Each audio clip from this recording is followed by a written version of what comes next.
Good morning and welcome everyone. It's 11 o'clock. We're just going to give it a few minutes before we start. We will get going at 11:05, so everyone's had enough time.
Welcome everyone. Thank you so much for joining. We're going to get started in just a few minutes.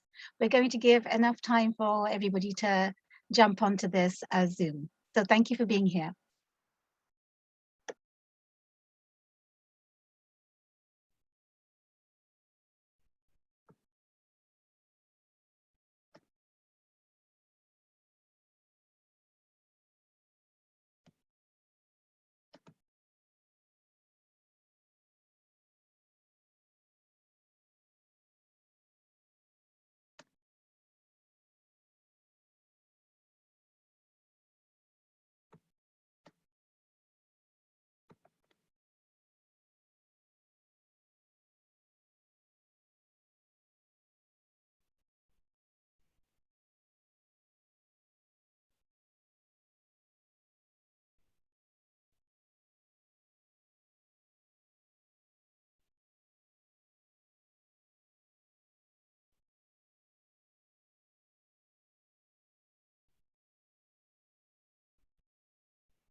Thank you everyone for joining. We're going to start in just a couple of minutes. Thank you for being here.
Well, good morning, everyone. Thank you so much for being here. It is 11:05, September 8th, 2021, and we'll get going with this training. My name is Tamina Watson. I'm one of your hosts this morning. I'm an immigration attorney in Seattle, Washington at Watson Immigration Law. I also am the founder and president of Washington Immigrant Defense Network, an organization that started after the separation of parents, and we had launched into training lawyers in removal defense work. Thank you to our board members who helped get the organization started and for allowing us to do this training. Before I start thanking a lot of people, I want you to know why this event has come together, because a lot of you have asked.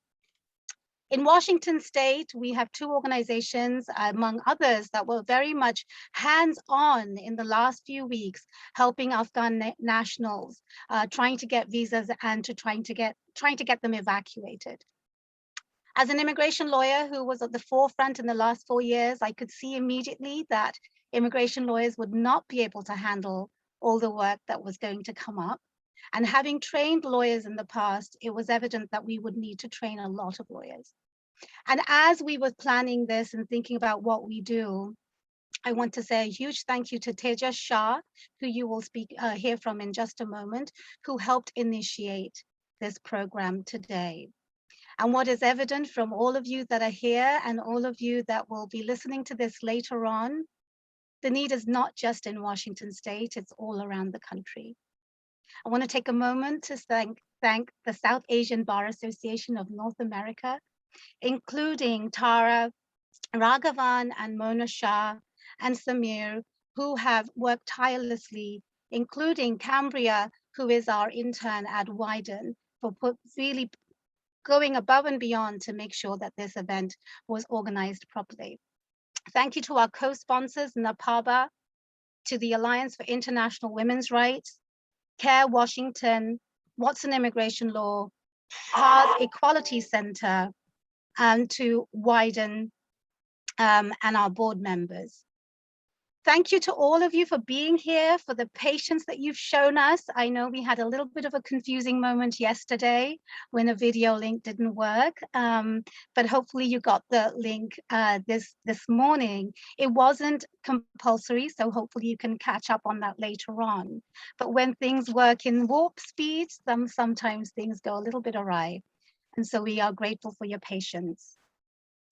A few housekeeping notes, please keep yourselves muted.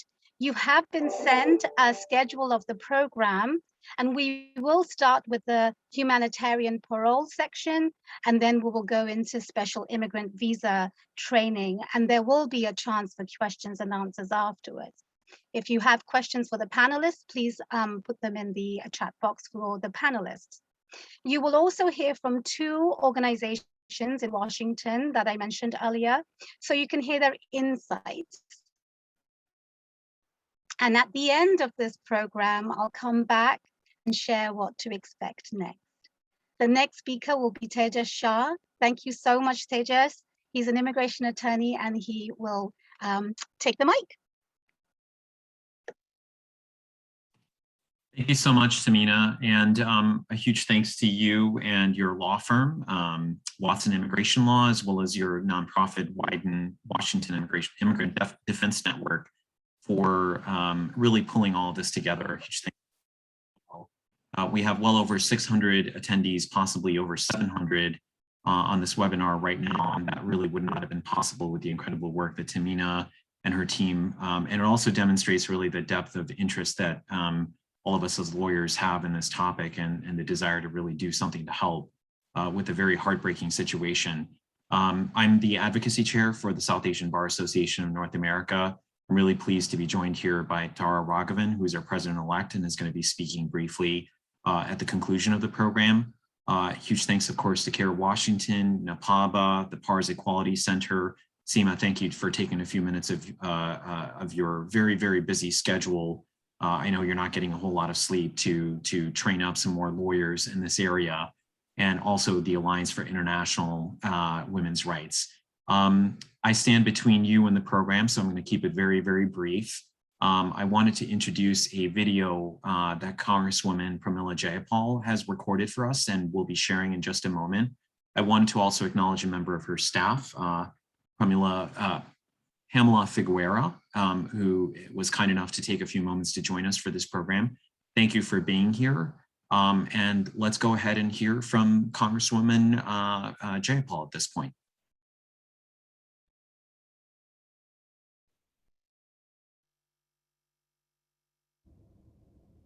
Hi, I'm Congresswoman Pramila Jayapal, and I'm honored to represent Washington's 7th Congressional District in the U.S. House of Representatives, where I also have the great honor of being the proud chair of the Congressional Progressive Caucus. Thank you so much to the National South Asian Bar Association for inviting me to share a few words, and for all of the work you're doing as you step up to help refugees during this critical time.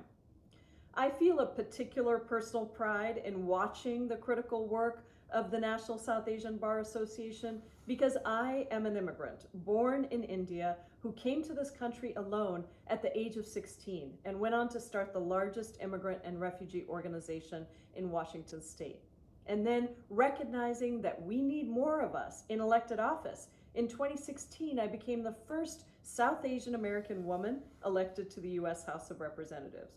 It is this background that makes me so proud of what you are doing and so committed to doing all I can do to move forward toward justice on every level.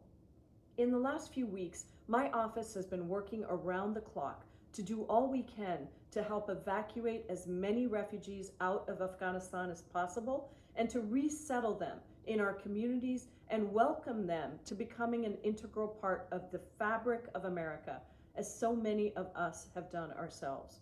I believe Congress must do everything we can to accept Afghan refugees with open arms. That means guaranteeing that refugee processing moves forward without bureaucratic delay, expediting and expanding special immigrant visas and humanitarian parole, raising the refugee cap, increasing resettlement support, and granting temporary protected status to Afghans who are residing in the U.S. I want you to know that I remain committed to leading this pivotal humanitarian and resettlement work in Congress, not only as a member of the Immigration and Citizenship Subcommittee, but as someone who was deeply involved in this work immediately after September 11, 2001. At Hate Free Zone, that was what it was called at the time, now One America, I led organizers in addressing the backlash, hate crimes, xenophobia, Islamophobia, and discrimination against immigrant communities of color in the wake of 9/11. Our activism did not stop there. As Congress passed a flawed authorization for use of military force in 2002, we took to the streets. Our anti-war march became the largest rally in Seattle as organizers lined the streets for miles. It was clear to me from the start that rushing into yet another war would only lead to more endless war. And it did. Nearly 2 decades later, America's longest war is finally over. Now, let us do everything we can to help those impacted by it, from our service members, veterans, and their families, to Afghans, refugees, and those around the world. And we will continue to do everything we can to protect the rights of those within Afghanistan who are still there. We can do that through diplomacy and through development aid, but not through military might. So thank you for stepping up. And please know that as you all are working directly with families in the days ahead, I'll be working in the halls of Congress to help as many as possible in this turbulent time. Keep up the great work, and thank you again for all you are doing.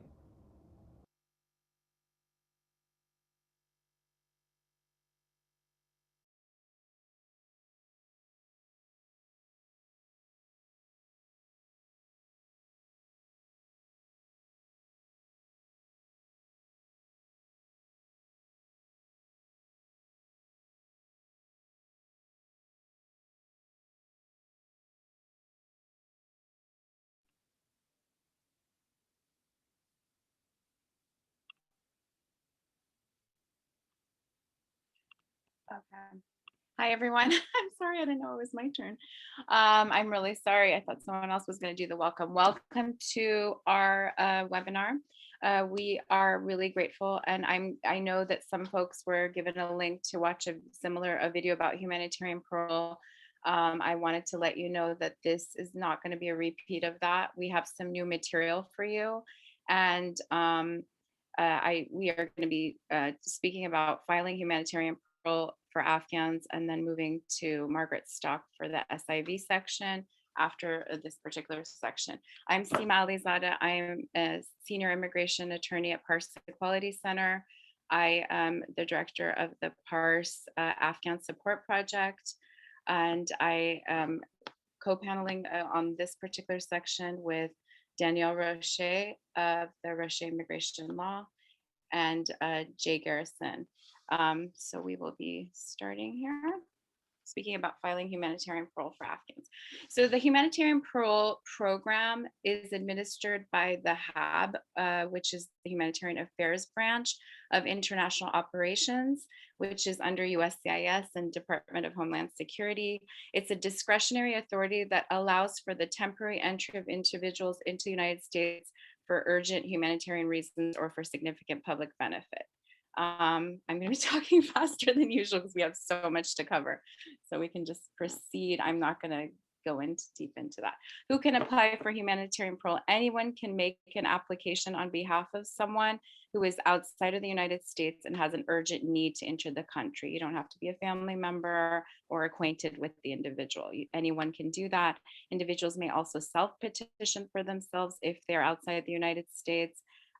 We have not done any self-petitions. Mostly you're going to see the scenario of someone, whether it be someone they know or not know, who's going to be the requester. Who is more likely to receive humanitarian parole? Perhaps, and this isn't set in stone, so individuals with SIVs pending and immediate family members of SIV pending, extended family members, or other vulnerable population without ties to the US, such as religious and ethnic minorities, women in careers that are being targeted. That's just, generally, I mean, anyone can be approved for humanitarian parole that is outside of this. That's just a general thought that if they have a more likely approval. Okay, filing humanitarian parole with USCIS. So this training, we're just going to cover filing a humanitarian parole application with USCIS. Specifically, obviously, if they were, you may not know, because I know there's non-attorneys here as well, that if they could file it at a point of entry with CBP, this particular training, we're talking about preparing them and mailing them to USCIS. All forms that we are going to go over today are going to be, they are going to be on the USCIS website, and you must file a separate packet with all forms and supporting documents for each beneficiary. So that means that all the forms that we're talking about today are going to be forms that are available on the USCIS site. And it's $575 for each humanitarian parole application, which is why there's all these fundraisers right now to raise funds for folks who are doing these packets. So there is a fee waiver. So there's a question, is there a fee waiver? Yes, there is a fee waiver, and we're going to go over that in this training. I'm actually going to show you how to fill out a fee waiver form. And there's also a credit card form. It's really sensitive to make sure that the credit card form is filled out properly. All signatures that you're going to be getting from individuals have to be wet signatures they could be copied wet signatures, but not electronic signatures. So you could send the forms to an individual, they will sign it and then scan it back.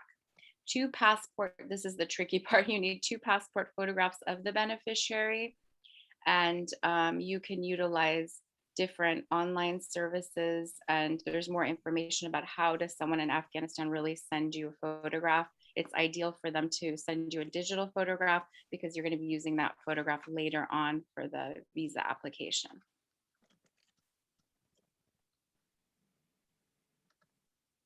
Okay, next slide. Okay, So the USCIS forms the humanitarian parole packet will contain are the G1145 e-notification form. This is really important. Thanks to Margaret Stock for telling us all about how important this is. This goes on top of everything. It's super important because you're able to get a case number by email through this or text. And so there's a form G28, which is only for attorneys. And there's form I-912, which is the fee waiver form. I've highlighted all the forms that require signatures on this slide. So either you're going to have a form 912 or you're going to use a fee or a form G1450 for credit card form. There's a form I-131, which is the actual application that Danielle is going to go over in depth in this conversation we're going to have today on how to fill it out. And there's form I-134. And that's the affidavit of support. And if you're filing for a family with the same petitioner and sponsor for each family member, save time by completing one of these. I'm sorry, I didn't add that in, so I don't know what that is. Anyhow, next slide. So sorry, I'm gonna.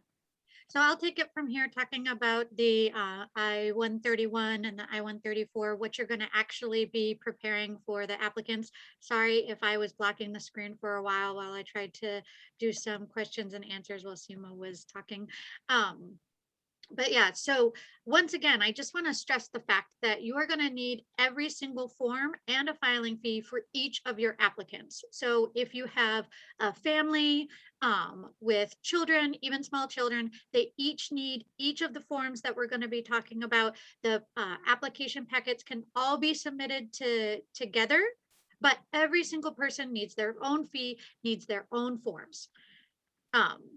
So you can have, if you have a large family and you need multiple sponsors, you can have multiple different people serve as the I-134 sponsor. And I'll talk about that more in detail as well. So this is just a picture of the I-131, what you're going to be seeing when you fill in the form. So the initial questions that start at the beginning are about the person who is in the United States requesting that the family be brought from overseas. So most of the information on this form is actually about the requester. It's not about the Afghan evacuee. So you'll put in the address, the immigration history of the person who is the requester. So not the sponsor. We're going to talk about what the sponsor does separately. But right now for the I-131, we're talking about the requester. That's going to be the family member, really, or someone who knows the person is going to be the requester. And we have resources for organizational sponsors to fill out the I-134 if the requester does not have enough financial means to sponsor the family. So when you're filling out the I-134 for somebody who is overseas, one of the things, so you're going to be marking for 1F on the form. This application is used for a variety of different things. And so there's going to be a lot of blank parts on the form. There's going to be a lot of parts that don't apply. So don't be afraid if the form is half empty or if it's talking about other things. If you're not applying, if you are doing humanitarian parole and it's asking, saying, you know, if you're applying for advanced parole, fill in the following section. Don't worry about that section. You're not doing advanced parole.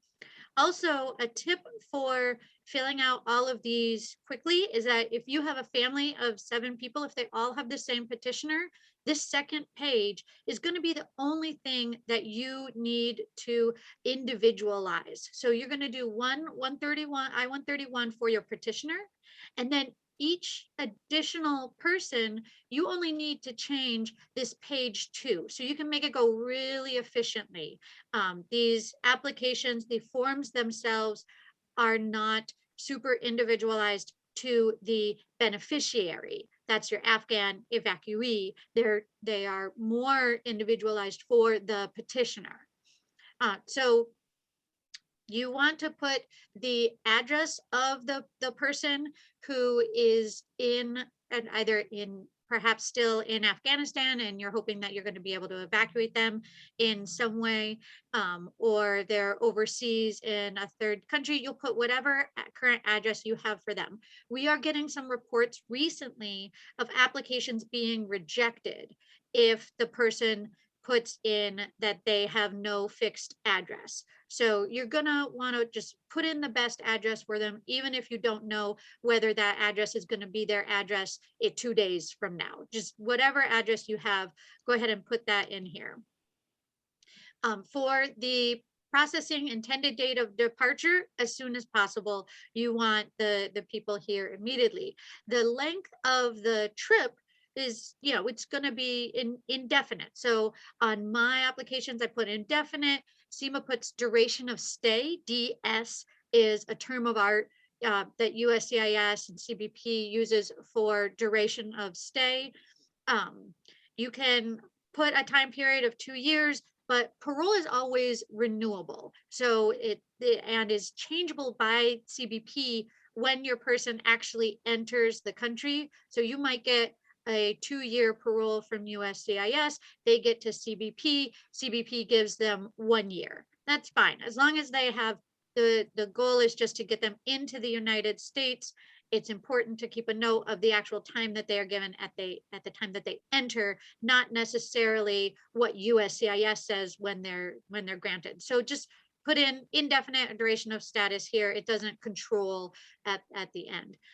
Then unless your person, again, is already outside of Afghanistan, just put Afghanistan, Kabul as the consulate that they're going to notify. Of course, there is no consulate anymore in Kabul. That does not matter. Just put Kabul unless they are already securely in a third country. And then for the person that you want notified, this is very important that you put the US contact. You don't put or yourself as the attorney. In this scenario, most approvals are actually coming by email, and then a physical letter is also going to be sent out. But in this section, make sure that you have the US address where that the notification is going to be sent to, because you don't want it mailed to Kabul, right? That would not be effective. The purpose of the trip on page 3, you're going to want to, again, for ease of making your applications, if you're doing a large family, you're going to want to make this as generic as possible. So don't reference this person is petitioning for their mother. Just say this person is petitioning for their family, or put in humanitarian emergency evacuation, necessary due to Taliban death threats. Make one statement general for the whole family that you're doing for one packet.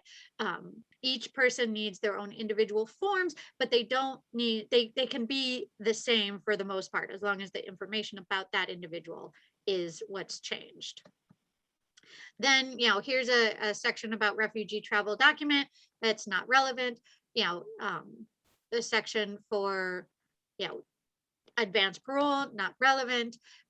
Again, you're going to put, Kabul, Afghanistan, and then the signature of the person requesting. So one of the nice things about this application is that you don't need any signature from the person in Afghanistan. It's going to be the requester, or sometimes you'll hear them referred to as the petitioner, who is signing the D-28, signing the I-131, and then the sponsor, who can but doesn't need to be the same as the petitioner, is signing the I-134. You don't need any signatures from the person in Afghanistan. For the preparer, this is going to depend on the scope of representation that you've negotiated with the pro bono partner that you pair with. So in some cases, some organizations are taking on pro bono cases to prepare them, and then have the organization, SEMA, Lizada, and PARS submit them on the person's behalf. And so this section is going to depend on whether you're taking the whole case and following through, or if it's just going to be, you're submitting the application. So next is the supporting documents. What is going to go in addition to the I-131 form?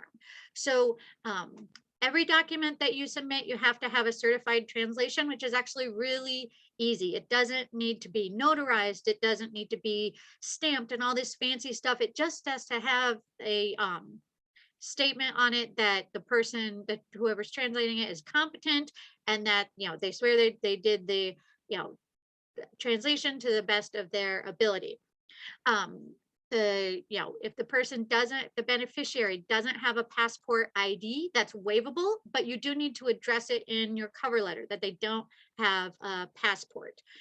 Something sticky that we've been seeing with the Humanitarian Parole Office is regarding the tazkira. The tazkira is the Afghan national ID that all of your applicants should have, that unless it was destroyed, but it's the go-to identification for Afghans.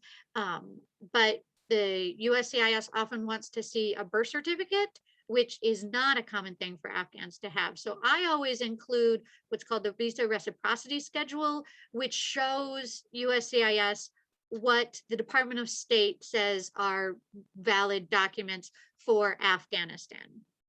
And then the next thing is going to be unique to who your petitioner and beneficiary are. So if somebody is petitioning for their family, you're going to want to include proof that this person is their family. So birth certificate, marriage certificates. Another interesting, unfortunate thing about tazkiras is that they don't include the name of the individual's mother. They do include the name of the individual's father, but if somebody is saying this is my mother, you're going to need to also include the marriage certificate showing that they were, you know, the mother and father were married, and in the declaration, you want to say, this is my mother, even though it's not on the birth certificate. If you have a if you have a member of the military who is petitioning for his or her translator, you know, you want to, if you have any evidence of that relationship, pictures of them together, that's great. Or you can also just address it in the petitioner's declaration. So that sworn statement, we're going to go into a little bit more in detail. But you just want to make sure that you include any evidence that's relevant to why is this person sponsoring and petitioning for this other person? What's their relationship? Also, if there is a long-term plan, there will always need to be a long-term plan of what's going to happen for this person once they get into the United States. Is this family member eligible to apply for an immigrant, for lawful permanent residency for the person? Can they apply for asylum? Everyone can apply for asylum. But you have to put in your cover letter what the long-term plan is for the person. This is a sample cover letter of what a recent petition that I did. This was actually before the fall of Kabul. It was very unfortunate. I mailed it on a Friday, and by the time it arrived on Monday, the situation had completely changed. So it's a little bit different than what you're going to be submitting now, but you can see this person at Exhibit 11 had already submitted an I-130 for his parents. And so we included a receipt of the I-130. And then he originally got his US citizenship because he was an SIV. So at the bottom, we included proof of his work as an SIV. We included all of the letters that he had submitted for his own SIV application, just as proof of, you know, who this guy is, and why his parents are in danger. Additionally, he is actually a member of the ethnic minority Hazaras who have been targeted. There was a girls' school blown up back this spring, and so we included evidence that not only are they the parents of an SIV, they also are an ethnic minority. So that type of information is going to be particular to your case. You don't want to just say, oh, it's Afghanistan, they're in danger, right? Give evidence of, if you can, of why in particular this family is in danger. And if they, you know, if there's not news articles like about an ethnic minority, you can always just address it in the petitioner's statement. So the sworn statement of the petitioner should address the description of, what's going on particular to this applicant. It can't just be everything's a mess in Afghanistan, the Taliban has taken over, and they need to get here. It has to be particular to your applicant. Explain why they need an expedite. So, maybe it's that they're in India, they were granted a 30-day visa, and after that they're going to be deported, or they're in Pakistan and maybe they're in Pakistan illegally and they're in fear of deportation. They could be deported at any minute. If they are stable in a third country and don't have that a clear urgency, try to think of why in particular they need to get here sooner rather than later. It can be child being reunited with the parents, or just the instability of maybe they aren't allowed to work in the country that they're in. Just try to dig for whatever makes the life that they're living right there unstable. Let's see. Yeah. And then also, again, you're going to, in your cover letter, put in your cover letter, but also in the petitioner's statement, what's the plan for when the person gets here, and where is that person going to live? Who's going to support them? Who's going to pay, for them? This is an example for that same case of the sworn statement that I did. We talk a little bit about our attempts previously to expedite the I-130. Why can't they just sit and wait for the I-130 to be approved and then NBC to do their process? Well, Afghan was in the process of collapsing at that time. They don't have time to go to a consular interview. That's the expediting thing. We talk about his service in the military, and we talk about why, as ethnic Hazaras, they're in particular danger. Next is the I-134 affidavit of support. So you want, if possible, the best person is someone who makes at least 125% of the poverty guidelines, which you can find at the USCIS link. You'll need their taxes. You'll need proof of U.S. residency or citizenship, and then you'll need something current showing their current income. So either an employment letter or pay stubs, or business license if they're self-employed, and their most recent quarterly taxes. Keep in mind, the person who signs the I-131 can be different from the person who signs the I-134. And we're going to talk about some organizational resources that are available to get the I-134 signed by someone else if you don't have a sponsor on hand. Here's the, what the I-134 looks like. Again, similar to the I-131, the only part that's individual to your client, that's individual to the Afghan evacuee, is page 2. So for just ease of cranking these out, you do an I-134 for the primary person, and then you go through and you do their families, just making changes to page 2. I was able to do a family of 7 in 45 minutes the other day, just by knowing which pages need to be changed. One thing on the I-134 is that you might see that it has an expiration date at the top, which is completely useless and you can ignore it. So the expiration dates are pointless on USCIS forms. What you're looking for is on the bottom left of the form where it says that date, that is the current petition date. And then you see on the USCIS forms website, it'll tell you what edition date to use. So now Seema is going to come back and do fee waivers. Okay. We decided to put in fee waivers because this is an area where most of you have not done, either if you're an attorney or you've even been a volunteer, a lot of times people have not done fee waivers. Is that the first slide? Okay. So we do, fee waivers are not recommended at this time, but they're inevitable. It's inevitable if you have, I mean, that's why we're raising funds, but if you have a family of 10 people, how are they going to pay, $17,000, whatever it is,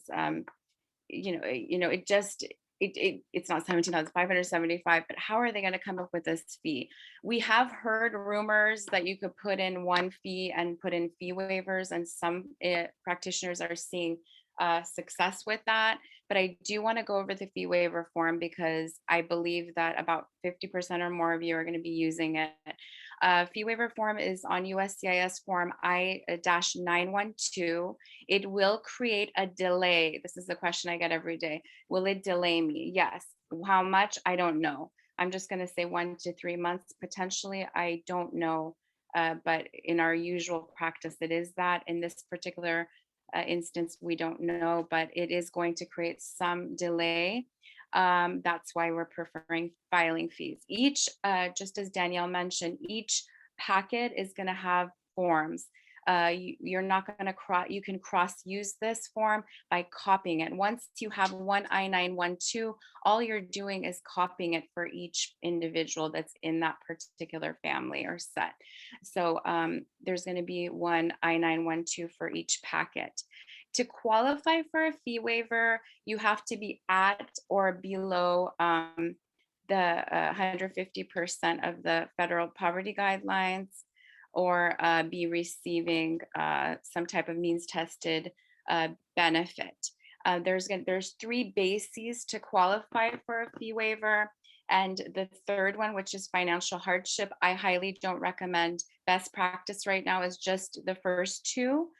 The one basis, you can choose multiple bases, but it's not best practice to do that.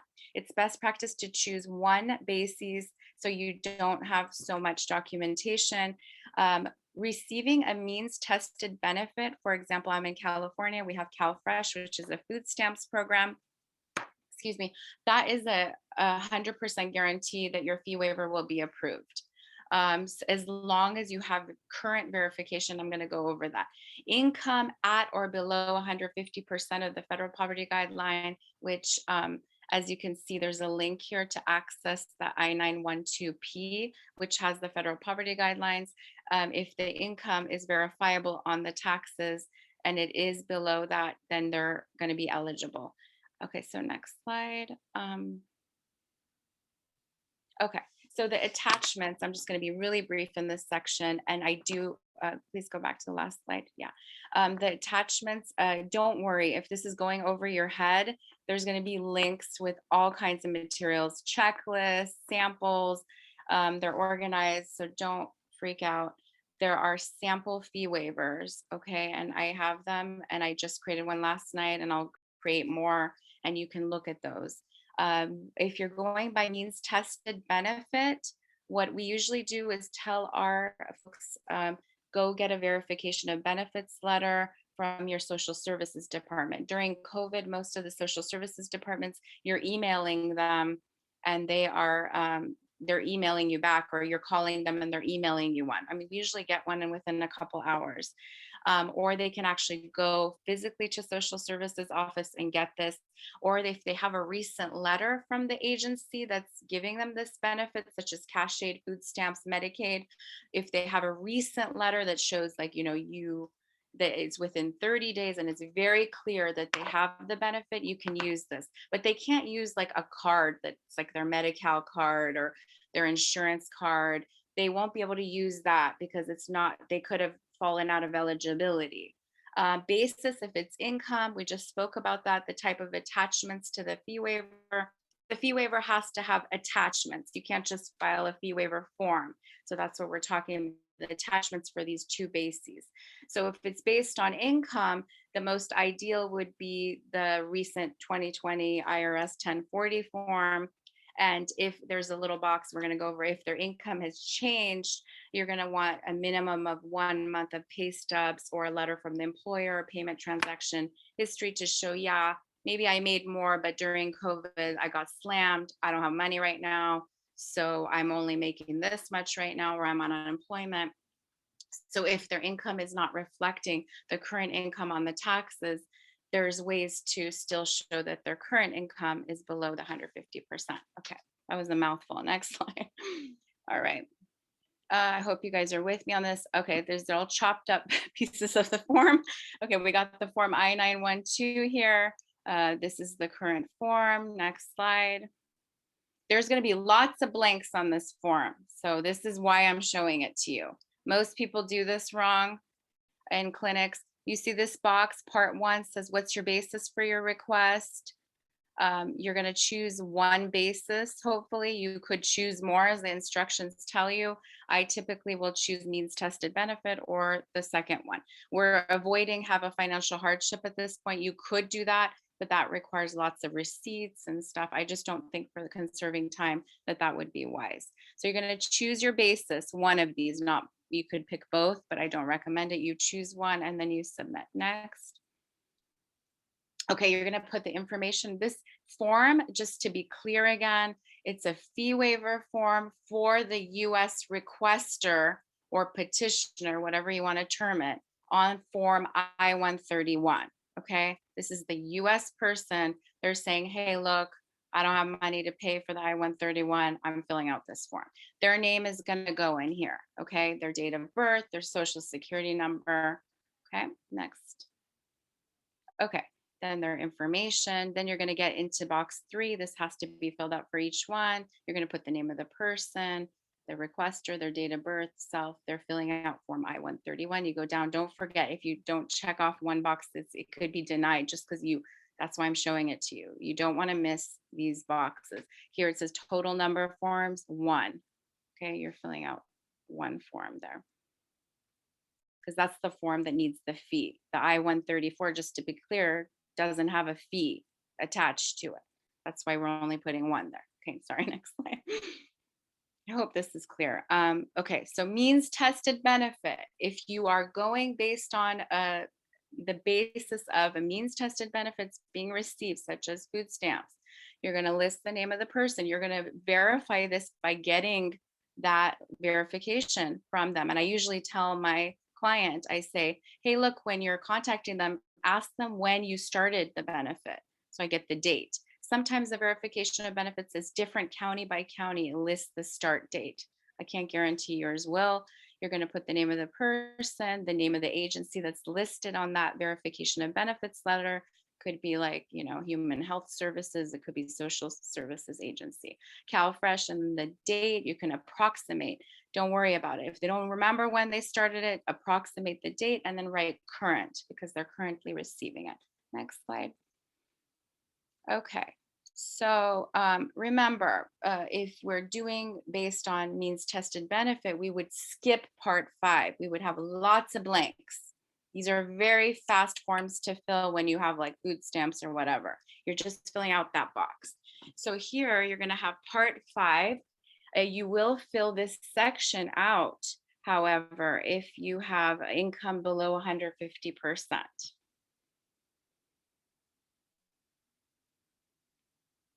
Okay, so yeah, you can go to the next slide. So all of this will be filled out if you're currently employed. I'm not going to go deep into this because of conserving the time that we have samples. You're going to be filling this section out only if you're going to be doing it based on low income, okay? Income under 50%. Otherwise, you're not going to be filling this out. And if you're doing it based on means tested benefit, this area will be blank. Next slide. Okay, so here you're going to have your annual household income. This is going to be left blank again if you're doing a means tested benefit basis. All of this will be left blank. If you're doing it based on income, you're going to put down the adjusted gross income that's on the taxes as the annual income. And then you're going to put usually I leave 6 blank because I'm doing it based on one person. And then if they have any other income, the directions are pretty clear and the instructions are available on USCIS and they're pretty clear. So next I'm trying to fly through these. So we get to the other section. This is very small, I'm sorry. So it uses part 5, income at or below 150%. Here you're putting that total household income. There's another box that says, has anything changed? If anything has changed, you put yes, and then you're gonna write what's changed. Hey, I lost my job since I filed my taxes in 2020 and I've attached my pay stubs. That's what I usually write or something. Financial hardship, I'm recommending not doing these. They're complicated, but you certainly can do it. And then the requester, they've read it and then they certify that they've read it. Next slide. And then next slide, yeah. So then they're signing in the box.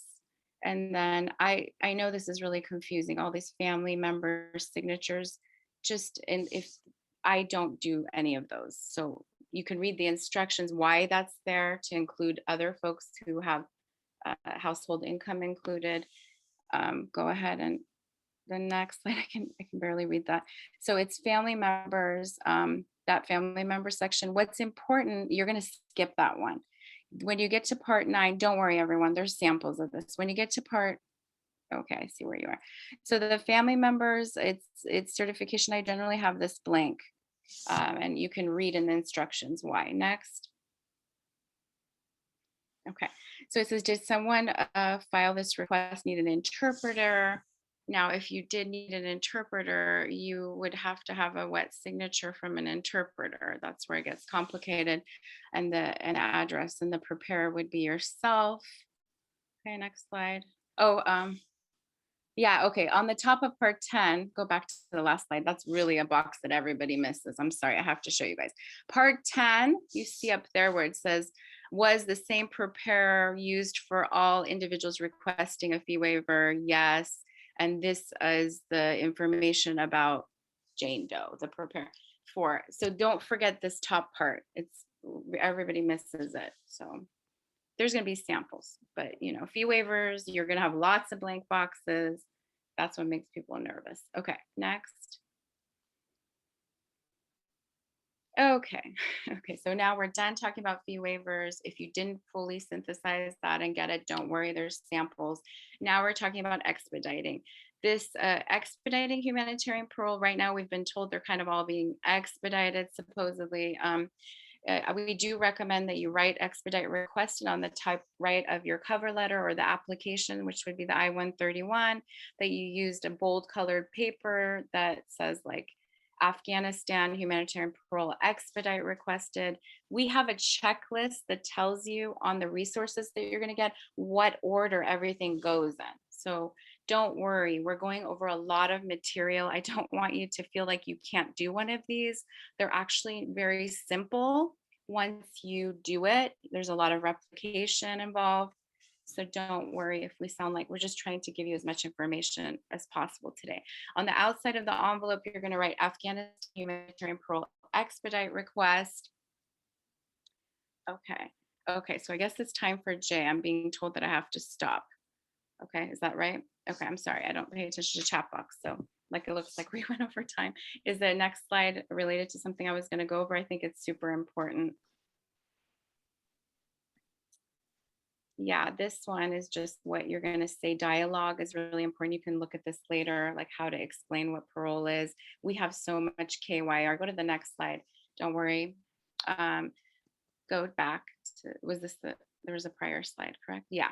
Okay, so resources for Afghan cases. I just want to say there's a box link that's going to be shared. I've organized it last night for everyone.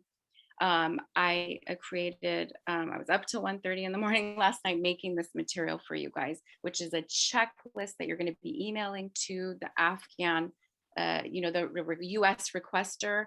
If they speak Dari or Pashto in English, we have the translation. You're going to attach it to an email. It says, boom, boom, boom. These are the things I need from you. 2 passport pictures. I need your taxes. I need this and that. It's a 1-pager.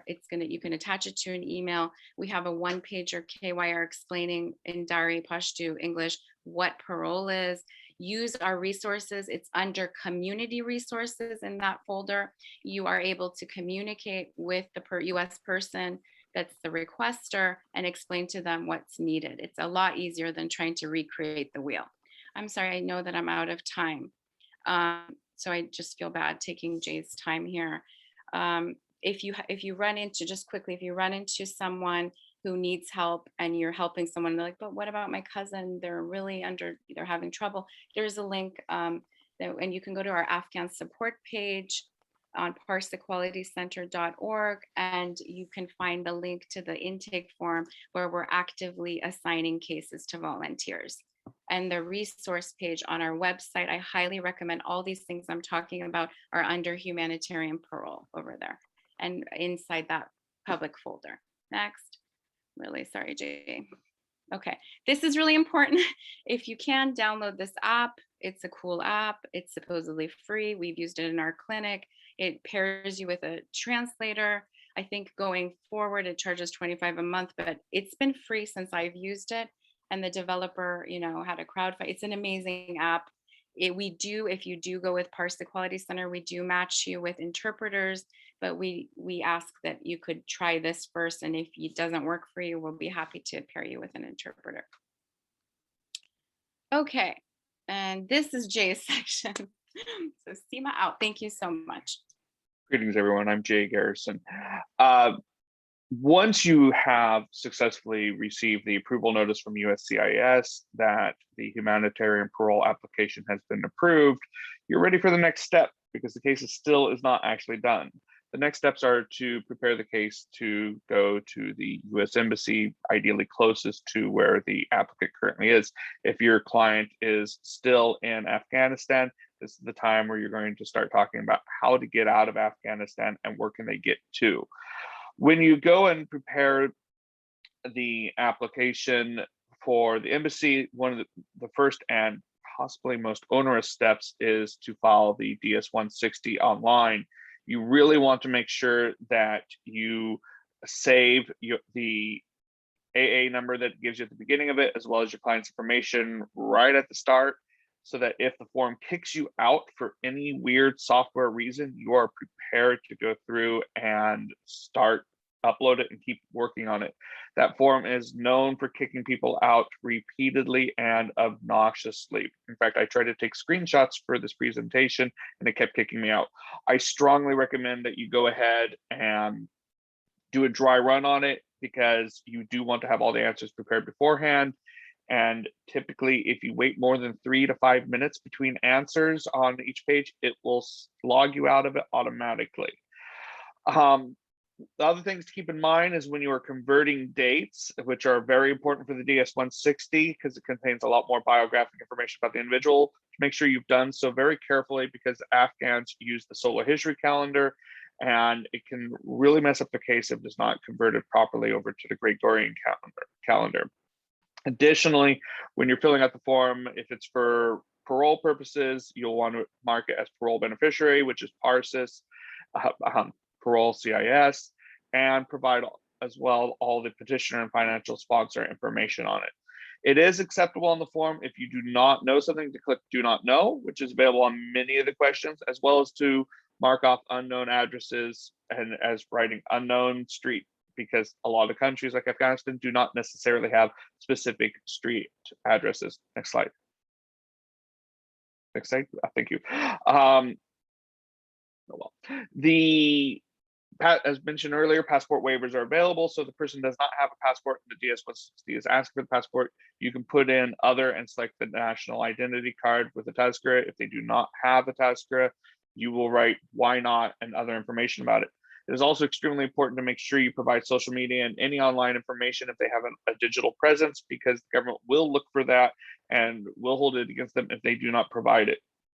And from there, client information, group information, and employment information is extremely important. And if your client has been involved with Taliban or any other form of militant organization, you need to ask questions very carefully of them and likely go back to the organization that referred the case to you in order to talk to them about it or with an expert about it, because group memberships can create potential material support of terrorism issues that you want to make sure that you address very carefully.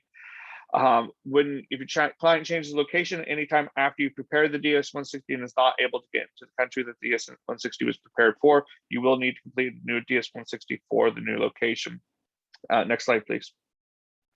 Once you have the DS-160 complete, do visit the website for that embassy. Go back one slide, please, to make sure you follow the instructions on that embassy's website or that consulate's website in order to schedule the appointment. When there are delays from the embassy or the embassy attempts to refuse the case, it's a great time for your advocacy to contact the embassy directly and remind them that Department of Homeland Security is the ultimate authority for all humanitarian parole cases, and that technically the embassy cannot merely find the individual ineligible, but they must return it to, or inadmissible, but must actually return it to USCIS for further review and revocation. If you are still continuing to have issues or the case has been unduly delayed and you're not getting anywhere with the embassy, which is not unusual, do try to contact a congressional liaison. I strongly recommend using your local US representative because they have less overall numbers of people compared to senators that they're trying to do, and be specific as to what your client actually needs. Next slide, please. Once the person has successfully entered the United States, celebrate and immediately make sure that they are applying for their employment authorization document with the form I-765. If you have specific questions about that, ask.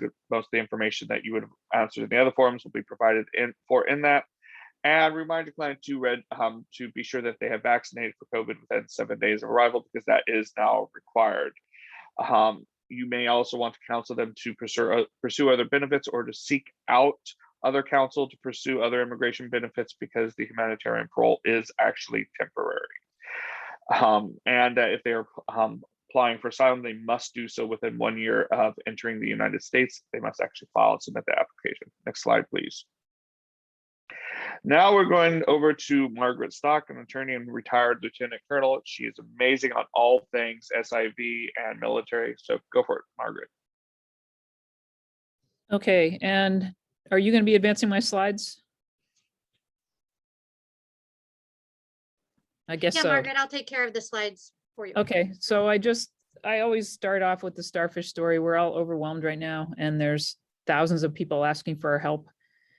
So it's a good time to remember this Lauren Isley story about the girl walking along the beach, throwing the starfish back into the ocean, and the man walks by and says, "Why are you bothering with that? There's thousands of starfish. You can't possibly save them all." She looks at him and she throws the next starfish out. He says, "You can't possibly make a difference." And she said, "Well, I made a difference to that one." Okay.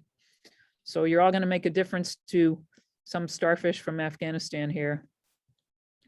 And I'd encourage you to keep returning to that story. It'll help your morale in these troubling times. Next slide. So there's two different Afghan special immigrant visa programs. Just to talk about this a little bit for people who aren't so familiar with immigration law. If a person wants to immigrate to the United States, the traditional method is that they have to go overseas to a US consulate and they have to apply for an immigrant visa. And the special immigrant visas are special programs that are outside the normal employment-based and family immigration and diversity visa process, where Congress has carved out special rules for special people where they can get immigrant visas overseas. And ultimately what this results in is something called a green card, that everybody calls a green card, the proverbial green card. But to get one, you have to go through the process of going and applying for your immigrant visa somehow. And so these two different Afghan programs were set up by Congress as a way for people to get a green card or permanent residence in the United States, lawful permanent residence in the United States, for people who had helped the US government in some capacity. And being a lawful permanent resident is really important because it means you can live and work in the United States permanently, you can sponsor family members, and you can ultimately become an American citizen after waiting typically about 5 years after having had your green card. So Congress set up two different programs for Afghan citizens, and these are only for citizens of Afghanistan.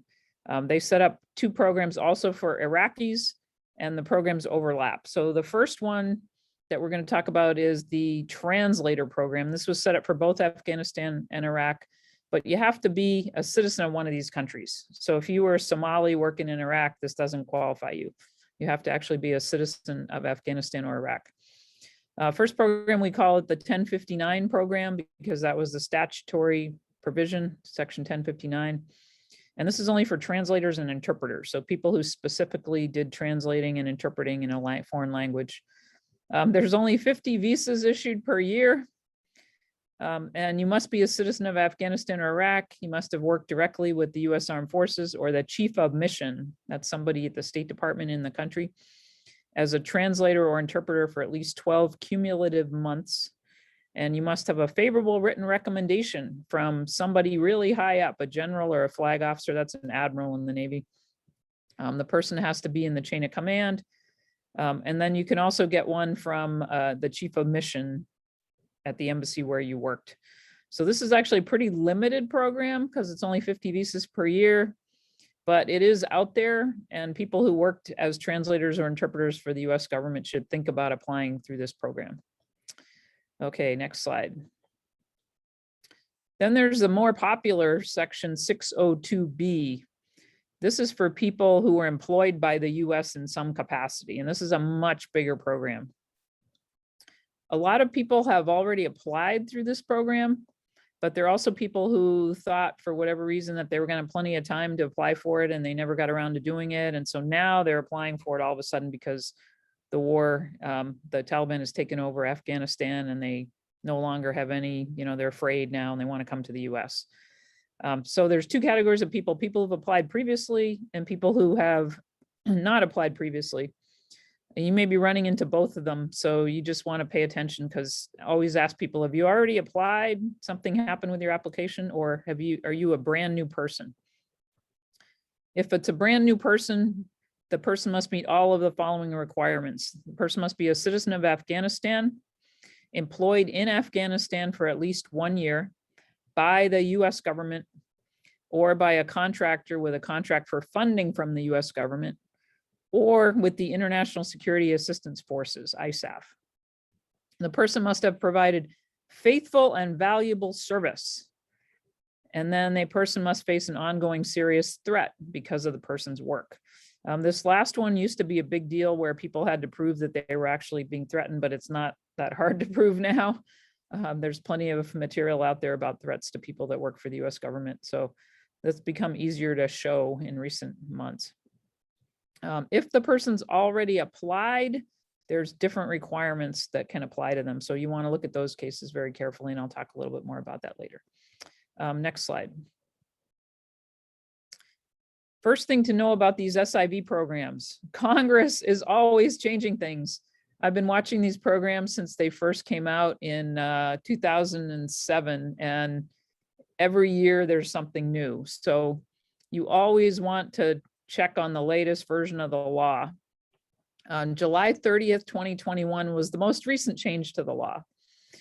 There's two places that you go to look for updates on the law and how the law has changed. And those two places are the Department of State's websites and the website of the IRAP program, International Refugee Assistance Program, IRAP. The State Department always has accurate information on their websites. However, occasionally they don't have the latest updates for a couple of weeks. IRAP almost always has the latest and greatest information. They seem to update their websites almost immediately. So I recommend checking both websites for the latest information if you're going to be handling one of these cases. And then the other thing to think about is that the State Department actually does a pretty good job of laying out how to apply for these things. They're used to people asking them questions, and they put a lot of good information online, but the gold standard is really IRAP. IRAP has a terrific amount of resources for attorneys, for people applying all on their own without an attorney. It's very user-friendly website, lots of checklists, lots of flow charts and things like that that you can help to follow. So I highly recommend, rather than say relying on my slideshow, that you, if you're doing one of these cases, you actually go to those websites and read through them and download all their checklists and then follow them religiously, and then you will achieve success.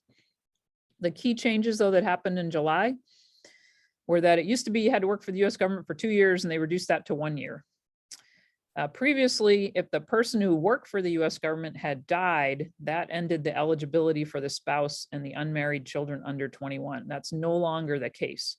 So we are now going to see a flood of applications from spouses and children who previously were not eligible to come to the United States if the principal had passed away. And a lot of principals actually did get murdered and killed in various ways. And so there's a lot of spouses and children out there who are suddenly eligible. Unfortunately, a lot of them don't know that they're eligible. If they got paroled into the United States, however, you might run across them at a clinic. And so you're going to want to make sure on your checklist you have what happened to your husband, if it's a single woman or single man, what happened to your wife, and find out if that person worked for the US government. It used to be that you only had one appeal, and now you've got more appeals. You've got one appeal per chief of mission denial. So there used to be only one possibility for people to appeal if they got denied. Now there's a possibility they can appeal more than once if they got more than one reason cited for their denial, or more than one denial. The law also made it easier for people to qualify through ISAF employment. The law postponed the medical exams. So you're hearing a lot of ruckus in the press right now about people who are on military bases in the US who got evacuated, and they're going through the SIV process, and they're being asked to stay on the base and get their medical done. And this is partially what that's all about, what that news story in the press is about, that they were people who had qualified for the SIV overseas, but they hadn't finished their medical exam. And so now they're getting their medical exams done at the US government's expense on military bases around the country. The medical exams are also being done for other people too on the bases. So that's just something to keep in mind. Medical exam is a traditional requirement for somebody to immigrate to the United States. And it used to be done in Kabul at a special clinic that was supposed to do it for people who are immigrating to the US, but that's gone now, and there's no more processing a medical exam. So a person who needs a medical exam in order to get a green card is now going to be doing that inside the United States if they got evacuated here. If they're in a third country, they're going to be doing it in the third country. But if they're an SIV person, they may be able to come to the US without getting any medical exam in Pakistan or wherever they end up. Congress also decided that they were going to add more visas to the mix. So there's a lot more visas available now for SIVs. And they also said that unused visas from the Iraqi SIV program could be used for the Afghan program. So that's a positive development. It just means a lot more people will be able to file. There used to be a big backlog because there were more people filing than there were visas available. And then finally, Congress mandated that the processing has to be done in 9 months. The kind of inside joke previously was that it took 9 years to process for one of these. And that was because it was a multitude of factors that were leading to how slow these things were being processed. But chief among them was poor design of the program. Congress designed the program so that there were 3 cabinet level agencies that were responsible for it. And no program works well when responsibility for a program is split between 3 cabinet level agencies, and one of them, not a single one of them, owns it. And then in addition to the fact that it was the responsibility was split between 3 agencies, and that was DOD, DHS, and Department of State, and none of them owned it. They didn't put enough resources into it. They had a lack of coordination. And then State Department was openly trying to slow roll people who were applying for the program, because state took the unofficial position that people should stay in Afghanistan and rebuild Afghanistan after the American pullout. And so they weren't that excited about having all these American supporters relocating to the US. They thought they should stay in Afghanistan and rebuild their country. So those factors are now being addressed by the Biden administration. There's more cooperation going on between the agencies, faster processing. And of course, nobody's trying to make the argument that people should stay behind anymore because they're obviously threatened. So Congress has now mandated a faster processing time. We'll see if that actually happens. Next slide. Okay, so procedures. This is what everybody wants to know. How do you get an SIV approved? Well, it's complicated. So the first thing I always tell people is, if you're handling one of these cases, go look at the State Department website, go look at the IRAP website, become familiar with them. Don't just post messages to listservs asking, how do I do this? How do I do that? Go read the materials, because it's all out there and it's designed for you. It's designed for people who don't know anything about immigration law to navigate the process. Very user-friendly. But here's a start on the steps. Okay, so step 1 for SIVs, can you go back for a second, please? I'll tell you when to advance the slide. You're going to be filing for something called Chief of Mission Approval. And then step 2, you're going to be filing something with a different agency, the US Citizenship and Immigration Services, on a form I-360.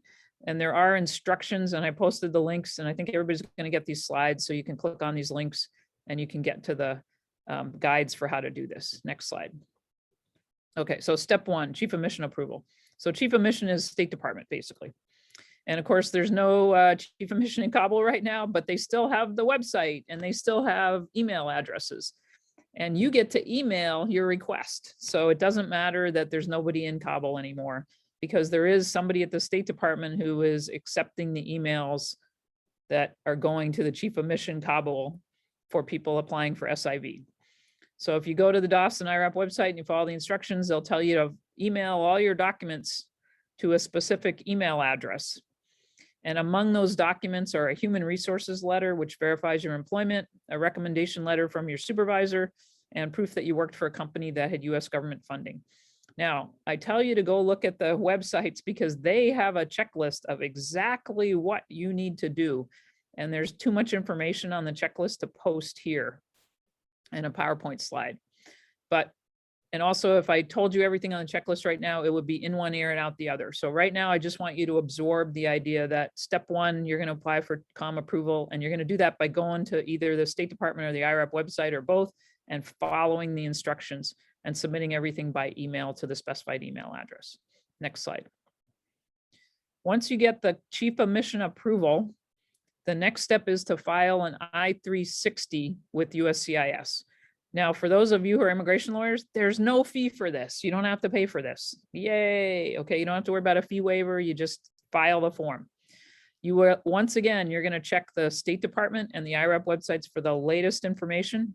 IRAP has an excellent guide for filling out the I-360. If you follow it exactly, you will have no trouble. You do also want to read the USCIS instructions, however, and the main reason you want to do that is because they're always changing the filing location. It's technically right now the Nebraska Service Center, but they can change that anytime. So you always want to check the USCIS website for the latest and greatest in terms of their filing instructions for where to file. And the day that you file it, always check the USCIS website again to make sure you're sending it to the correct place. There's nothing more depressing than sending an I-360 to the wrong place and then getting it back like months later and it's all torn up and they told you filed it in the wrong location. Also, you don't have the beauty here of having a cash check to determine whether the case was received. You're not going to be able to look at a check because there's no check. So be careful, make sure you follow all the instructions. Step 3. Okay, sorry, next slide. Step 3 is to complete your visa application. Okay, now this is going to be different if you've come to the US. So traditionally you were in Afghanistan or some other country. And if you were there, you were supposed to complete your visa application at a US consulate or embassy overseas. Most people are in Afghanistan right now if they haven't gotten out. And so there's no US mission anymore in Kabul right now. And that may change, but as of today, it hasn't changed. So there's no way to get an immigrant visa in Afghanistan right now. You just can't do it, practically impossible. The only way you can do it is if you get to some other country. There are SIV people who have managed to get to Pakistan. There are SIV people who have managed to get to Turkey or Jordan or some other place, Egypt. Those people are going to be filling out a form called the DS-260. This is a State Department form, and you only fill this out if you're processing at an overseas consulate. So if you came to the US on an evacuation flight, you're not going to bother with this. The DS-260 is an electronic form that's filled out on the State Department's website, Consular Electronic Application Center, SEAC, immigration lawyers call it. And if you use your internet search engine and you search for DS-260, it will take you to the State Department's website where you can start filling out this electronic form. The form has to be submitted by the client electronically. They have to push the submit button. And there's all sorts of warnings about criminal penalties for false information. So you want to be super duper careful filling out this form. It can lead to a criminal prosecution if the questions aren't answered truthfully. IRAP has a guide on their website for exactly how to complete the DS-260 for a special immigrant visa holder.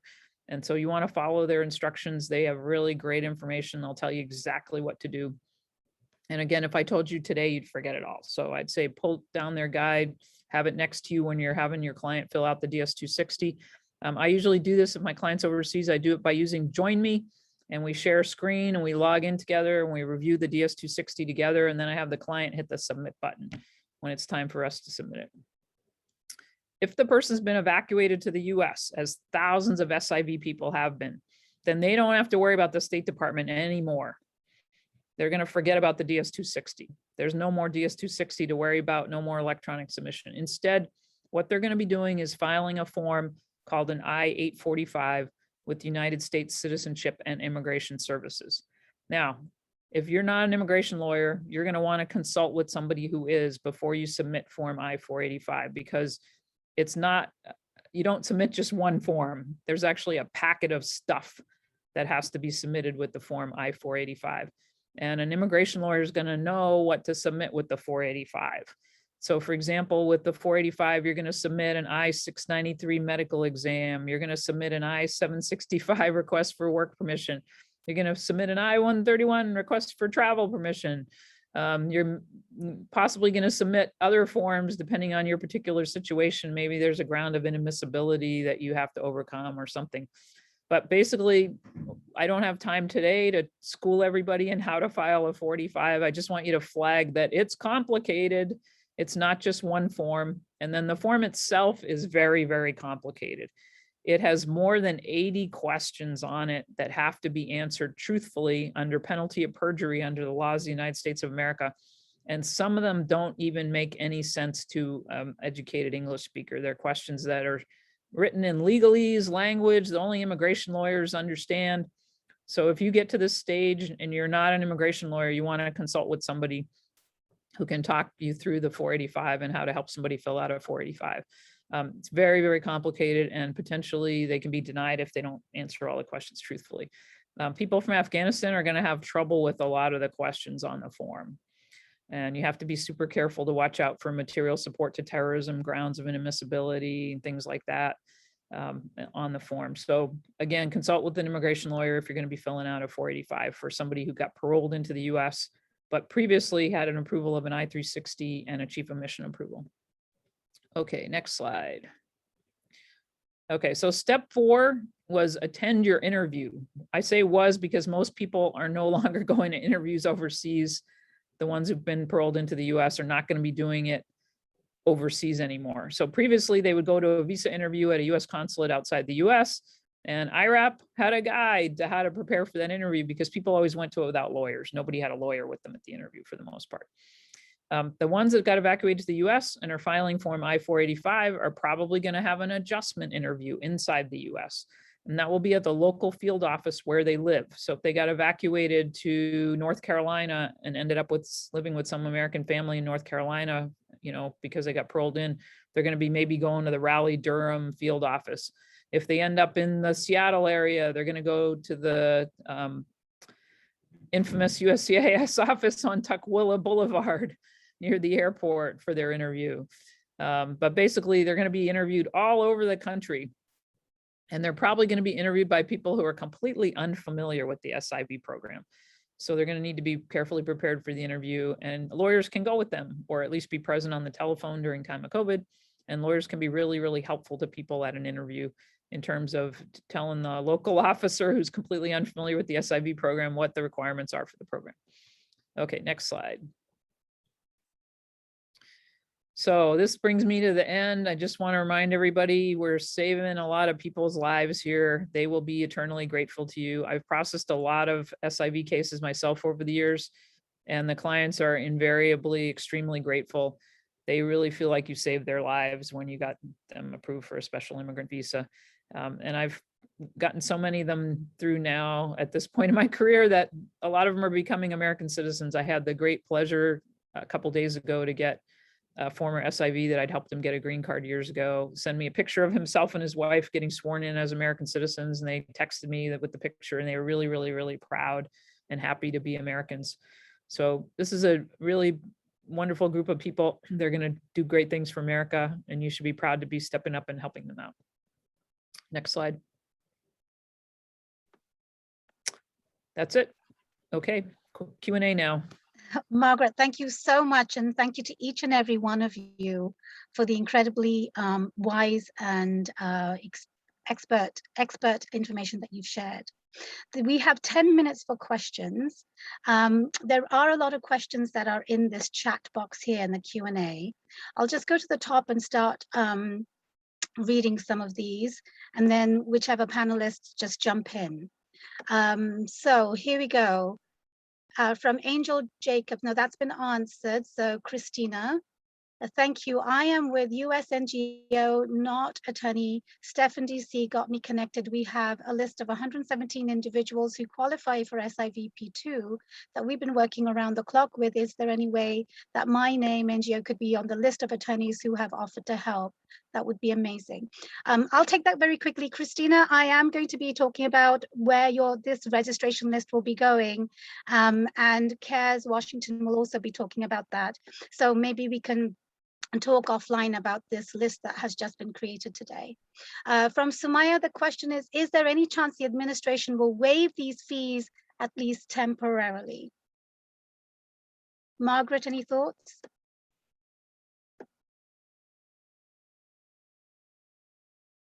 So the problem here is that USCIS is a user fee agency. And by law, they're required to charge fees. And by law, they're required to request a fee waiver and qualify people for a fee waiver for people who can't pay the fees. So they're sort of stuck. They just can't wave a magic wand and say, okay, nobody has to pay fees anymore. They would get in big trouble. And there's federal laws that prohibit them from doing that and so forth. So the only way this is going to happen is if Congress authorizes it. And I have not seen a whole lot of movement on Capitol Hill about authorizing it because it's a budget question. So we can hope, and we can advocate, but don't get your hopes up too high. So that follows on to the next question. We separately and so this is from Angela. We're going through the fee waiver section, but are we recommending to not do fee waivers? And this is clearly about the income of the requester, right? Not the beneficiary. Somebody want to take this?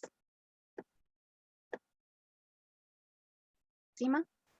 Can you repeat the last part? It's not recommended, and then it's income of the requester, not the beneficiary. Is that the question? Yes. Okay, yeah. Just to clarify, that fee waiver is not for like it's being filled out again by the person who fills out the I-131 form, which is the US requester. I hope that was clear. Yeah. And then what about recommending fee waivers or not? Yeah, we spoke about that. Like it's just not recommended, but it's kind of inevitable. Wait till you're working with the particular families that you'll be helping and individuals, and gauge it based on the capacity and if there are funds available with the organization you're partnering with. You might be doing a combination of fees and fee waivers, or you might be able to do a personal fundraiser and come up with the fees, or if the individual is willing to pay for some of them and then do fee waivers for others, they may not be fee waiver eligible. Another thing is to point out is that a lot of folks have used tactics like they need to use a fee waiver, but the US requester is not eligible. So they've had to find another person that's fee waiver eligible to be on Form I-131 in order to do a fee waiver. And then they push that person that has funds to be the financial sponsor. So there's like a lot of tactical play with how you choose who's going to be the sponsor, who's going to be the financial sponsor. Will they be the same person or not? Are we using a fee waiver? We'll usually guide you in how you're going to play with those parties in terms of who's filling out what form. Thank you, Seema. So this question is from Emily. Is there a good calendar from Afghani to Gregorian converter you can recommend? There's a bunch of them online. Does somebody have a particular one that they like that's on the panel? If somebody The calendar has for converting solar history, I'll paste that into the chat. Thank you. Okay, so next question. That's from Mara. So special immigrant visas, does the ISAF, including the Afghan military police, I'm not sure, whoopsie, where did that question go? I was reading it here. I'm not sure where they fall into the visa applications.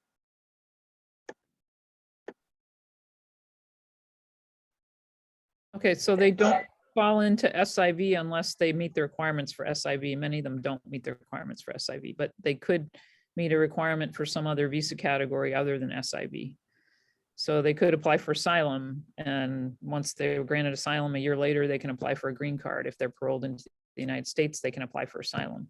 They may meet the requirements for refugee status overseas if they go through the overseas Department of State refugee process. But not all people who work for the Afghan government are going to qualify for a special immigrant visa.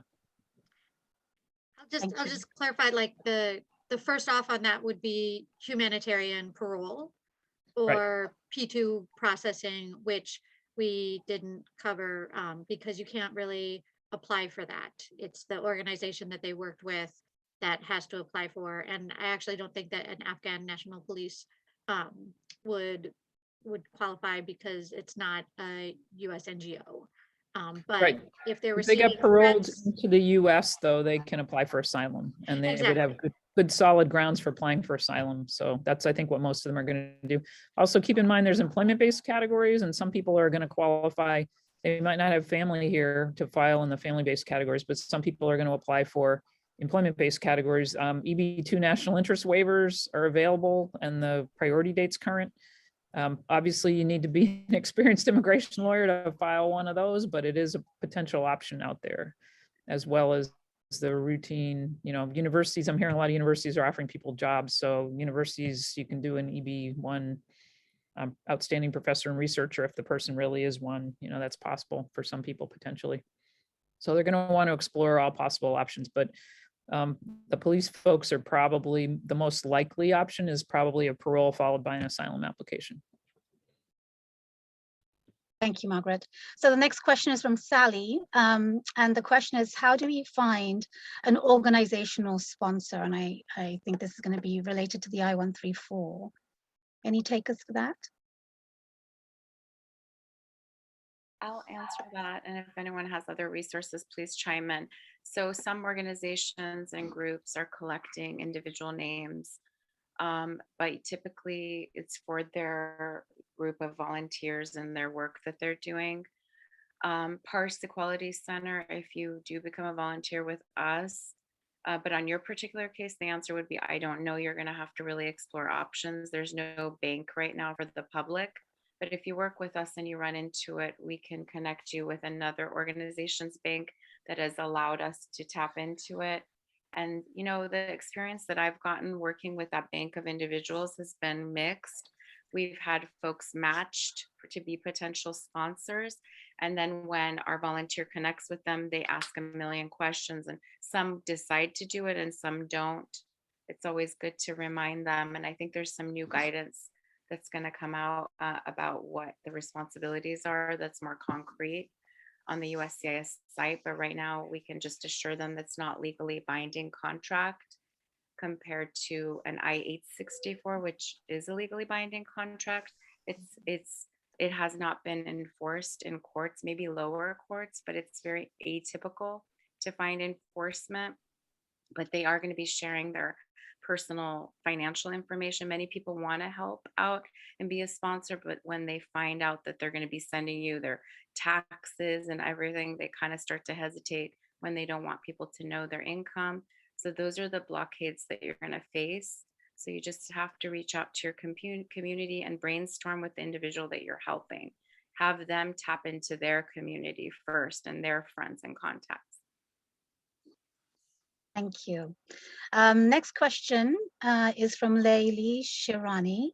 Regarding the special immigrant visa, have the rules changed for married children?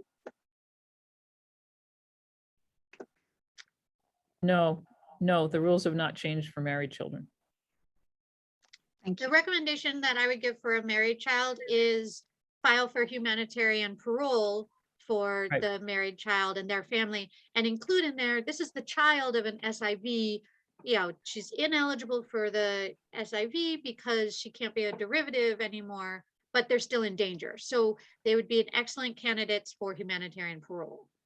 Right. And then once they're paroled into the US, they've got the option of asylum, or once their relative gets a green card, if they're a married child of a green card holder has to be a citizen in order to file papers for them. But they can keep renewing the parole year after year after year after year until they become eligible for a green card. Probably they'll be granted asylum before that, but you never know. You can do both, pursue both. Thank you. The next question, Alice Zakakini, sorry about that. For the I-131, what do you put for class admission? Class of admission regarding the petitioner, it depends on who your petitioner is. So if they're a US citizen, You would put US citizen. If they're a permanent resident, you would put LPR. If they came in as a refugee and are still a refugee, I don't know off the top of my head actually what the class of admission is on that, but it'll be on their I-94. So the CBC website has an I-94 lookup where you would pull up their I-94 and that would give the class of admission. Best practices though, you're going to want a US citizen or a permanent resident to be the petitioner. Thank you, Danielle. Okay, from anonymous attendee, the question is, if someone wants to initiate a DoD parole instead of a humanitarian parole, who does their DoD contact need to contact to initiate the process? Active military, including sergeants? Don't know who to contact. Margaret, do you have an answer? Okay, so all DoD parole is actually what everybody got who came into the US already. So a private individual can file for parole. That's what we're talking about here today. The process where private individuals file for parole and they have to pay a fee and file a form. Any government agency can ask for a parole for somebody from the Humanitarian Affairs branch at USCIS, but the government agency has to send the request to the Humanitarian Affairs branch. And there's no filing fee if it's a government agency requesting the parole, and there's no form. So the Humanitarian branch has issued paroles to people when Department of Defense has requested it, but typically the request comes from a particular office at the Pentagon that's authorized to request these things from DHS. And the Pentagon right now won't say who that officer is or who it is, or, you know, give their contact information out, no doubt, because they don't want to be inundated with thousands upon thousands of requests for humanitarian parole on behalf of people. So we don't actually know who at DoD right now is supposed to be sending the requests over, but we do know that DoD requested that all the people on the DoD evacuation flights get paroled into the US, and they did all get paroled into the US for the most part. So, you know, if you're asking, can a sergeant initiate a DoD parole? Well, you know, he can certainly try. He can type up his requests on letterhead and say, you know, to the Humanitarian Parole Branch, their email is public, and say, hi, I'd like to parole, you know, request a parole from my buddy so-and-so. HAB though is probably going to ignore him unless he's the official person at DoD that's allowed to request these paroles, and HAB and DoD aren't saying who that person is right now. It used to be a guy named John Merrill, but he retired, and they're keeping it very quiet who the replacement person is. So DoD used to have people fill out a form, and they'd send it over to, and I published a copy of that. I think you folks have access to the standard form that DoD used to send over to HAB. But I don't think a sergeant is probably going to be considered high enough ranking to request on behalf of the Department of Defense that somebody be paroled into the country. So I'm not sure how HAB would respond to a request from a sergeant. They'd probably just ignore it or tell him he has to go through his chain of command and request it through the Pentagon, and they won't be more helpful than that. But that's about all I can say. Actually, any government agency can request parole on behalf of anybody. And I used to get paroles on a regular basis from a certain California senator who is no longer a California senator because she's now the vice president of the United States. But Senator Harris used to request paroles for people by just writing a letter to Customs and Border Protection at the San Francisco airport, and they would just issue a parole based on a letter from a United States senator. I have suggested to a few people that they just get their senators to issue paroles, and of course the senators are now saying that they don't feel comfortable doing that, and they don't want to write a letter because there's too many thousands of people requesting paroles, and they want you to go through the process of paying your money and filing your request with the Humanitarian Parole Branch people at USCIS. But as a technical matter, any United States senator can get anybody paroled into the United States by writing a short letter to the Customs and Border Protection agent at the port where the person plans to appear, and get them paroled in that way. And there's nothing that stops any government agency from requesting a parole from DHS. Whether they will do that or not is another story, but they do have the legal power to write letters and request paroles for people. Any government agency can do that. Well, that's really, really good information. I think we can all take that away and do some advocacy. So there's only time for one more question. And so everybody can know that we will probably still keep typing answers here. I'll take the last question from anonymous attendee. For SIV applications, can the human resources letter and recommendation letter be combined, or do they need to be separate letters? They're supposed to be separate letters. And I think the danger with combining them is that you'll get a stupid response back saying you didn't provide one of them if you provide a combined letter. But I don't know, you could try it. I haven't tried that before. I've always submitted them as separate letters. Wonderful. Well, we're going to, maybe we have time, just one more, just let's see if there's a short one. How do we find, oh no, we've covered that. For determining if the petitioner can financially sponsor, do you consider the person the application is for, if it's really a 4-person family or all 4? I'm going to read this again from Monique. For determining if the petitioner can financially sponsor, do you consider the person the application is for, if it's really a 4-person family or all 4? I think I'm not sure if I understand, but if I understand it correctly, Do you want me to? to be asking if, like, they're a family of 4, to determine the household size, you are going to be adding the person that wants to, the Afghan national, to your household size in determining the household size for an I-134. So I think, Tamina, that was the question. That was the question they were asking, I hope. Yeah, Thank the you. extended part of the question is whether or not, if you were sponsoring one large Afghan family, for example, I did one where they had 27 family members because they have a whole bunch of kids and there were 2 wives, which was confusing on its own. Watch out for 2 wives, by the way. And technically, with the way the I-134 is written, you would only count each individual applicant as one person because there's no guarantee they're all going to get in. However, if the sponsor's income is large enough to cover absolutely everyone, I go ahead and throw the whole number there and then emphasize they can cover everybody. Thank you, Jay. Wonderful tip. Yeah, that's All right. actually. Well, wonderful. Well, thank you so much for all these wonderful live answers. The typing will continue, but we have to keep moving. I will now ask Lisa Herb. She is the founder and executive director of the Alliance for International Women's Rights, to share some insights on what she's seen over the last 4 weeks. She was a catalyst to having this event actually happen. So Lisa, if you're here, the floor is yours. Great. Thank you for having me. So yeah, again, what I'm going to do today is just give you a brief perspective of some of the women in our program. AIWR has provided long distance mentoring to Afghan women judges, attorneys, women's rights advocates, and other professionals for the last 15 years. And these are the women who may be some of the clients in this program. So to give you a little perspective what they've gone through, these women have fought tooth and nail over their lives to obtain a higher education, many coming from communities that have violently opposed educating girls and women. And after getting their education, they've then continued to persevere to obtain leadership positions in their communities, which put them at great risk even before Afghanistan fell back to the Taliban.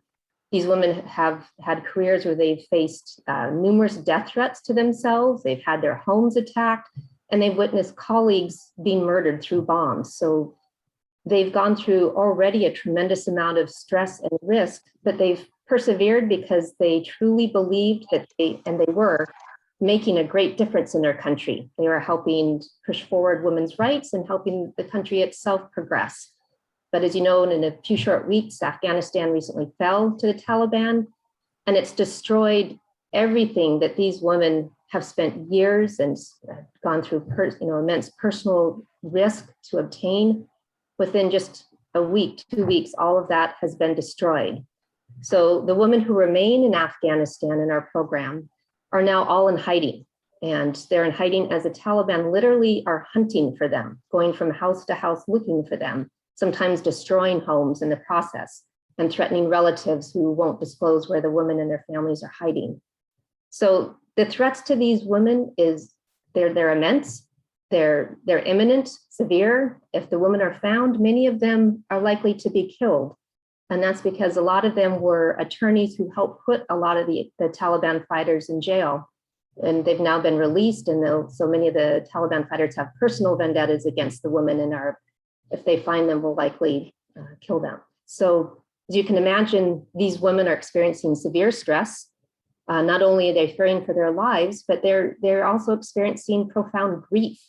Grief at losing their professions, of everything that they've worked so hard for, losing the most basic freedoms, losing their country, and also, just the loss of hope that they will ever be able to once again be a participant in their own country. So some of the women have been fortunate to have been evacuated over the last few weeks and are now in a third country, hoping to find a path to a safe future. But even these women, if they're your client, I just want you to remind you, they are still experiencing severe trauma. They have, like the women they've left behind, they're experiencing severe grief at all that has been lost. Many of them had left with nothing more than a small bag. So they're needing to rebuild their lives with really nothing more than just a few changes of clothes. And of course, they have tremendous amount of fear and dread for those that they left behind. So in short, as you go forward, I'd want to keep in mind the severe trauma that many of these clients have gone through. On the issue of security, we've been learning over the last few weeks that email, WhatsApp, a lot of the different similar programs are just not secure. We don't quite understand how, but a lot of them we've heard have been monitored, and also the Taliban are possessing people's phones and reviewing them for English language communications to see who's still affiliated with the West. So I would ask that you be cognizant of that. Try to, if you can, let the client initiate the contact with you so that you know they're in a safe time and place to connect with you. Counsel your client to delete emails and communications with you as soon as they're done reviewing them. Try not to fill up your client's email inbox with emails. Wait until you know it's a safe time to send an email. And again, after they've reviewed it, best if they delete it. And then the final point I just wanted to emphasize is that patience is probably one of the biggest attributes you can bring to this relationship. Your client, if they're still in Afghanistan, may be having a very hard time accessing enough electricity to charge their phone, which will be their primary means of communicating with you. The cell phone towers may have the power knocked out, or power may not be consistent through the day, or they may run out of funds to repurchase the prepaid cards that many use to have their cell phone connection. So it's going to be hard to just simply communicate with them. Also, many are in hiding, moving from place to place often with a big family group. So they may be in a very tight space with a lot of other people. So it's hard to find a quiet, private place. And then, of course, the stress, it's going to be hard to do all these communications in English. A lot of the women in our program do have really solid English, but under stress, that can sometimes, it can be hard to communicate in a foreign language. So I would advise you going into the project, know upfront, it could be a bumpy experience with a lot of challenges. Sometimes just acknowledging that off the bat can help alleviate frustrations. But I also want to say that the service that you'll be providing is just invaluable and could literally save lives. So thank you very, very much for being willing to help. And then I think I'm turning it over to Brianna, if I'm not mistaken. Thank you, Lisa. My name is Brianna O'Fray, and I'm the Legal and Policy Manager at CARE Washington, which is the Washington chapter of the Council on American Islamic Relations. And we are a civil rights organization in Washington state that does provide immigration services. And like many of our partners here, we have been inundated over the last few weeks with requests from individuals, both here in Washington and elsewhere in the country, that are looking for assistance for their family members, as well as Afghans not affiliated with the US who have been reaching out to us directly for help getting out. And so for context with everyone attending today, we have provided this training as a coalition effort among many organizations for anyone who is looking to assist with this work. So, you know, many other nonprofits, many other immigration attorneys have been reached out to with requests to help with this work. And we are happy to have everyone, you know, anyone take the information learned today and apply it to any, you know, cases that have come to you organically. That said, a number of the organizations here are also providing pathways to volunteer for opportunities to take on cases that have come in through our organizations. So I know Seema has already mentioned that PARS has opportunities for volunteer attorneys, but Care Washington is also organizing a volunteer clinic for attorneys who would like to help with these cases. Our office has received requests on behalf of over 1,600 individuals so far, but we did have to temporarily close our intake process just because we do not currently have the capacity to continue handling these cases until we get this volunteer program up and moving. So I know many of the attendees here today were filtered to this training by our We the Action project. And you know, we're very grateful for that, and we will continue to be in touch with you on next steps for that.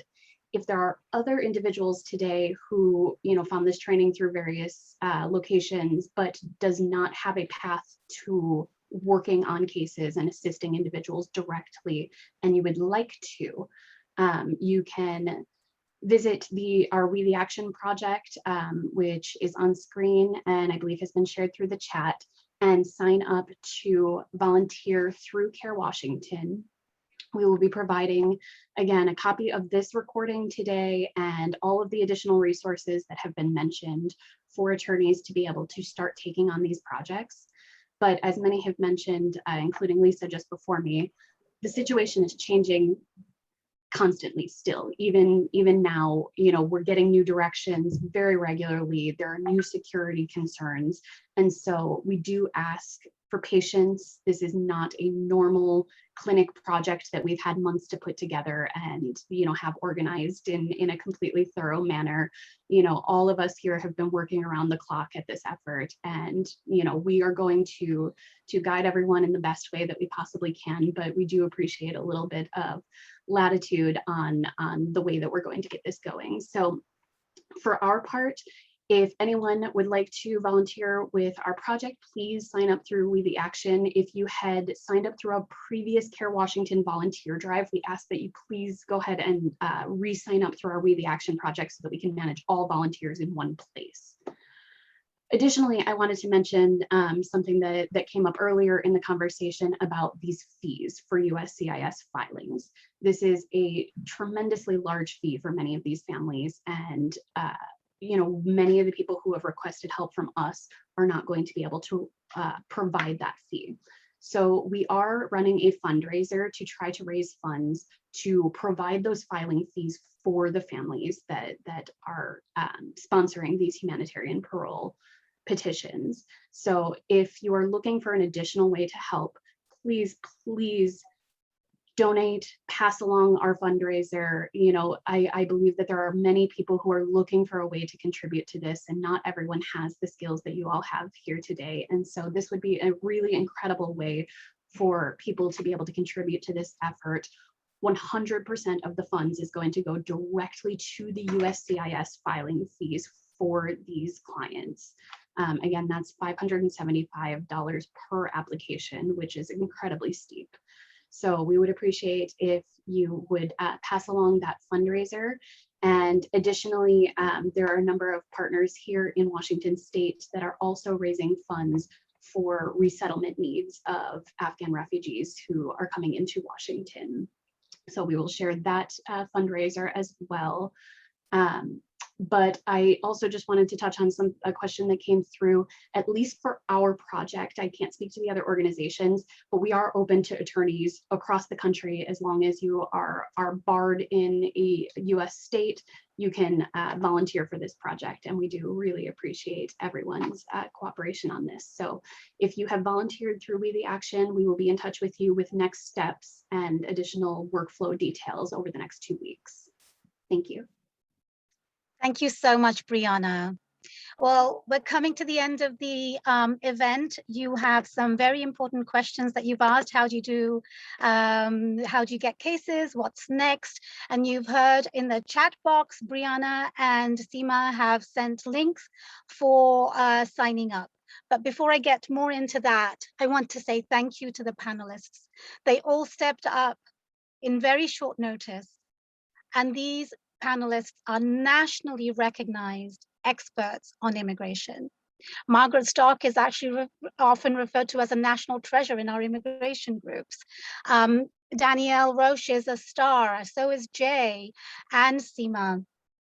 So we are incredibly lucky that they made time in their day to do this training at very short notice. I was almost scared to ask Margaret, to be honest, because she has been answering questions non-stop since all of this began. So thank you, all of you, for making time. And if you want to read more about them, their detailed bios are actually in the program. So please read about them. Their contact information is there too. So thank you to each of you.